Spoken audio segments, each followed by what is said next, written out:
ఇది కాకుండా అధ్యక్ష ఈరోజు ఈ ప్రభుత్వంలో మీరు ఒకసారి చూస్తే సుపరిపాలనకు నాంది పలికాం.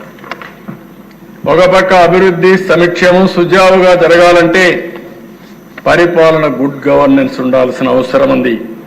అందుకనే ఈరోజు మీరు చూసినప్పుడు మొదటి తారీఖునే ఉద్యోగస్తులకి పింఛన్దారులకి ఎవరైతే పెన్షనర్స్ ఉన్నారో వాళ్ళందరికీ కూడా మొదటి తారీఖు ఇచ్చే పరిస్థితి తీసుకొచ్చాం. ఇక్కడ ఒక అధ్యక్ష ల్యాండ్ టైటిలింగ్ యాక్ట్ రద్దు చేశాం.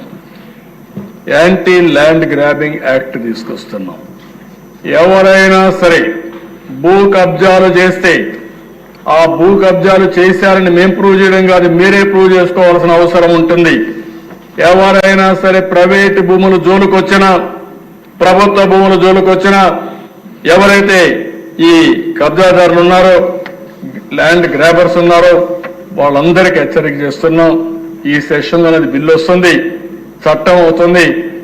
గడిచిన 5 సంవత్సరాల్లో జరిగిన పనులు మీరు ఒక్కసారి ఆలోచిస్తే అధ్యక్ష ఎవరు పిటిషన్ ఇచ్చినా నాది 22A కింద రాసేశారు, నా భూమి వేరే వాడు కబ్జా చేశాడు, నా భూమి ఇప్పించండి అనే పరిస్థితికి వచ్చారు.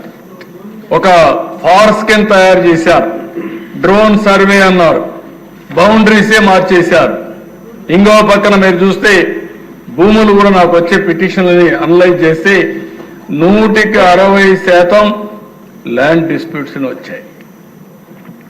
ఎక్కడికక్కడ భయంకరమైన వాతావరణం క్రియేట్ చేశారు. అందుకని అవసరమైతే ఇవన్నీ కూడా చెప్పాం. ఏవైతే గ్రామాల్లో రెవెన్యూ సదస్సులు పెడతాం, సమస్యలు పెట్టి ప్రక్షాళన చేస్తాం, రీసర్వేలు చేస్తాం, ఎన్ని చర్యలు చేయాలనో తప్పు చేసిన వాళ్ళపైన యాక్షన్ తీసుకుంటాం.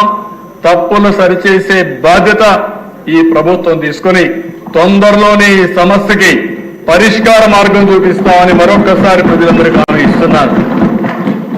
అదే మరిగా దేశ మద్యం దోపిడీ ఇప్పుడు కూడా అర్థం కాని విషయం. హోల్సేల్, రీటైల్, మ్యానుఫ్యాక్చరింగ్ అన్ని కూడా అస్తవ్యస్తం చేశారు. ఈరోజు ఈ ప్రభుత్వం వచ్చిన తర్వాత ఒక ట్రాన్స్పరెంట్ మెథడ్ తీసుకొచ్చాం. ఒకప్పుడు దేశంలో ఉండే బ్రాండ్లు కానీ పక్క దేశాల్లో ఉండే బ్రాండ్లు ఈ రాష్ట్రంలో ఉండేటివి కాదు, ఓన్ బ్రాండ్లు పెట్టారు. బూమ్ బూమ్ అని చాలాసార్లు ఇక్కడ కూడా మాట్లాడాను. అలాంటి బ్రాండ్స్ అన్ని వచ్చాయి. ఈరోజు ఆ బ్రాండ్లన్నీ పోయి స్టాండర్డ్ బ్రాండ్స్ వచ్చాయి. ఈరోజు ఎవరైనా సరే నా బ్రాండ్ లేదనో లేకుంటే ఎవరైనా మ్యానిపులేట్ చేస్తున్నారని చెప్పే అవకాశం లేకుండా చేశాం. అదే మరిగా షాపుల అలాట్మెంట్ కూడా లాటరీ వేసాం. అందరి సమస్యలు లాటరీ వేసి ఇచ్చాం తప్ప ఎక్కడా రికమెండేషన్ జరగలేదు. నేను ఇంకొక మాట కూడా హెచ్చరిస్తున్నాను. ఎవరైనా సరే ఆ షాపు పెట్టుకొని ఎక్కడైనా రీటైల్ గా మీ ఇష్ట ప్రకారం అమ్మితే మాత్రం